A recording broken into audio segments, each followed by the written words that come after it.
Welcome to your last new formula that you're going to be using all year. We've already learned slope formula, we've learned midpoint formula, and we use those to prove different things.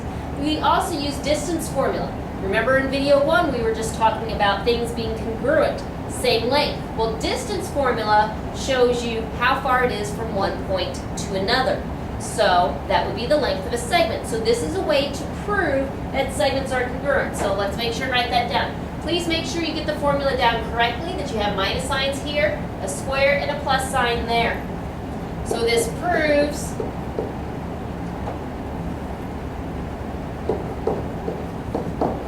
that segments are congruent.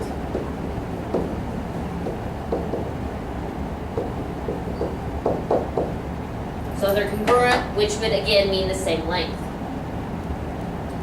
So what we're going to start with is we have two coordinates here, and I want to find out, well, what is the length of PQ when here are my endpoints of PQ? Wanting to know length means we have to use the distance formula.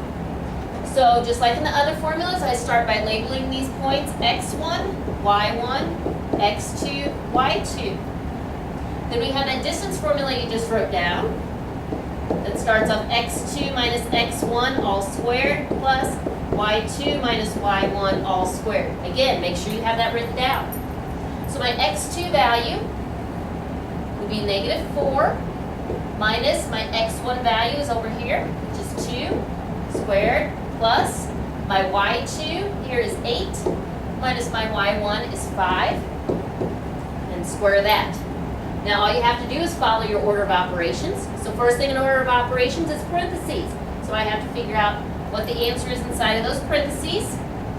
So negative 4 minus 2 would be negative 6 squared. 8 minus 5 would give me 3 squared. Now next thing is to do exponents.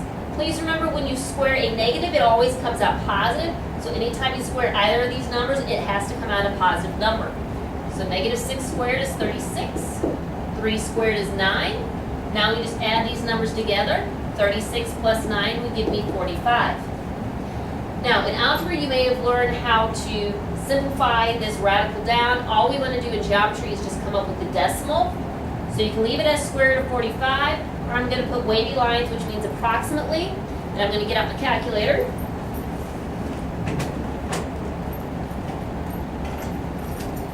And you need to find the square root button, which looks like that. And find the square root of 45, which is approximately 6.71. So we're going to say 6.71 units. This we've already talked about. That we had our last test, perpendicular slopes, they have the same numbers but flipped and different signs, so they are negative reciprocals. So again, we're going to be looking at using our slope formula to see if lines are perpendicular. But now we've talked more about the definition of perpendicular, which would be they form right angles. So here we want to decide whether the lines MN and NP form a right angle. Right angle here tells me that we want to look and see if they are perpendicular.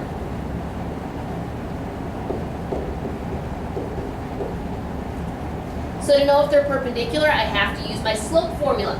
So if you remember, that's M equals y2 minus y1 over x2 minus x1. So I want to see if MN and NP are perpendicular, so I'm going to start by pairing together M and N. So I do my x1, y1, x2, y2. So my slope for, let me label my work here. My slope for MN would be y2, which is 3, minus y1, which is 5, all over x2, which is 1, minus x1, which is negative 2. Don't forget, if you have a negative number, you must have the double negative there, which means you got to make it 2 plus signs. 3 minus 5, which would be negative 2, all over 1 plus 2, which would be 3. So my slope for MN is negative 2/3. Now it wants me to do NP. So let me erase those markings there. And then mark NP. So x1, y1, x2, y2.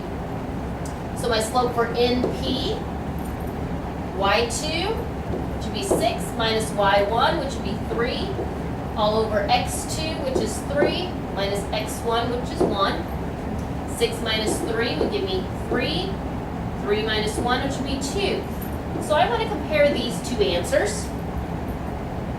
For them to make a right angle, which would be perpendicular, they have to be the same numbers, flipped, and different signs. So first thing I look for, this one is negative, this one is positive. So far that's okay. This one's 2/3, its reciprocal is 3/2. So yes, these are perpendicular.